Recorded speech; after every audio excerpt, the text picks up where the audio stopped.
क्या हम सच में आगे बढ़े हैं या कुछ बहुत जरूरी बातें भूल गए हैं? चलिए जानते हैं।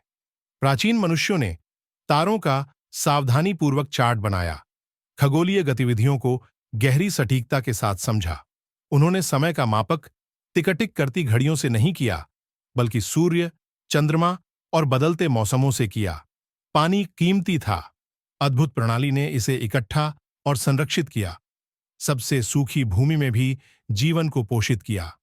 वे जंगलों के साथ सामंजस्य में रहते थे, प्रकृति की लय और इसके असीम उपहारों को समझते थे। नदियां केवल जलमार्ग नहीं थीं, बल्कि जीवन की स्रोत थीं, जिन्हें सम्मानपूर्वक और सावधानीपूर्वक प्रबंधित किया गया था। सरल उपकरण जिन्हें पृथ्वी से बनाया गया ने उन्हें अद्भुत कुशलता के साथ निर्माण और सृजन में सक्षम बनाया। सामुदायिक जीवन सहयोग के माध्यम से फला फूला, उनकी मेहनत के फल को साझा करने और एक दूसरे का समर्थन करने के द्वारा। उनका जीवन सूर्य और मौसमों द्वारा निर्देशित था, प्रकृति की लयों में संतुलन पाते हुए। ज्ञान कहानियों के माध्यम से आगे बढ़ाया गया, इसमें उनके जीवन की बुनावट में बुद्धिमानी बुनी जाती थी। उन्होंने आकाश और पृथ्वी के आपसी संबंध को समझा, प्रकृति के चक्रों का सम्मान किया। सभ्यताएं उठीं और गिरीं, प्रत्येक ने अपने ज्ञान और मूल्यों की गूंज पीछे छोड़ दी। उन्होंने क्या जाना जिससे हम वंचित रह गए? जल प्रबंधन केवल जीवित रहने के लिए नहीं था, बल्कि यह जीवन के नाजुक संतुलन का सम्मान करने के लिए था।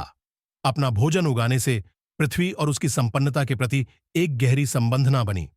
शिल्प कौशल एक कौशल, एक गर्व और उनके द्वारा उपयोग की गई सामग्री को सम्मान देने का एक तरीका था। समुदाय सब कुछ था, भोजन, कहानियों और जीवन की सरल खुशियां साझा करते थे। कॉस्मोस की उनकी समझ यथार्थवादी से परे थी, जो आध्यात्मिक और दार्शनिक को छूती थी। अनुष्ठान वर्ष के परिवर्तन को चिह्नित करते थे, जीवन, मृत्यु और पुनर्जन्म के चक्रों का सम्मान करते हुए। अवशेष रहते हैं एक समय की फुसफुसाहट, जब मनुष्य अपने चारों ओर की दुनिया से निकट संबंध में रहते थे।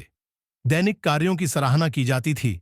एक सरल जीवन शैली ने आत्मनिरीक्षण के लिए अवसर प्रदान किया। संसाधनों को सस्टेनेबल तरीके से एकत्र किया जाता था, हमेशा धरती को वापस देने की जागरूकता के साथ। शिक्षा जैविक थी, एक पीढ़ी से दूसरी पीढ़ी को स्वाभाविक रूप से दी जाती थी। चंद्रमा ने ज्वार भाटे को नियंत्रित किया और एक प्रकार से मानव मन को भी। हम जीवन और मृत्यु के सबक सीखते हैं, जो कुछ था और जो हो सकता है उसके अवशेषों से। इतिहास सिर्फ अतीत के बारे में नहीं है, यह याद रखने के बारे में है जो वास्तव में महत्वपूर्ण है। कौन सी बुद्धिमत्ता हमने पीछे छोड़ दी है अपनी लगातार आगे बढ़ने की चाह में।